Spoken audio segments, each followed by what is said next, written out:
So everyone keeps asking us what happens when you put a FireTech Guardian on a truck that runs in the woods. Well, we bought this old ambulance and we're going to show you exactly what happens.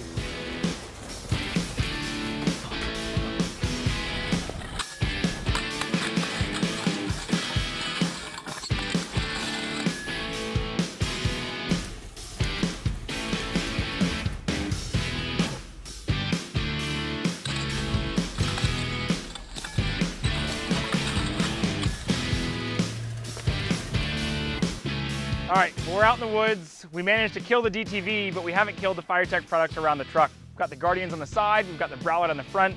Those things were whacked as hard as we could hit them with the trees. And what we did was prove a point though.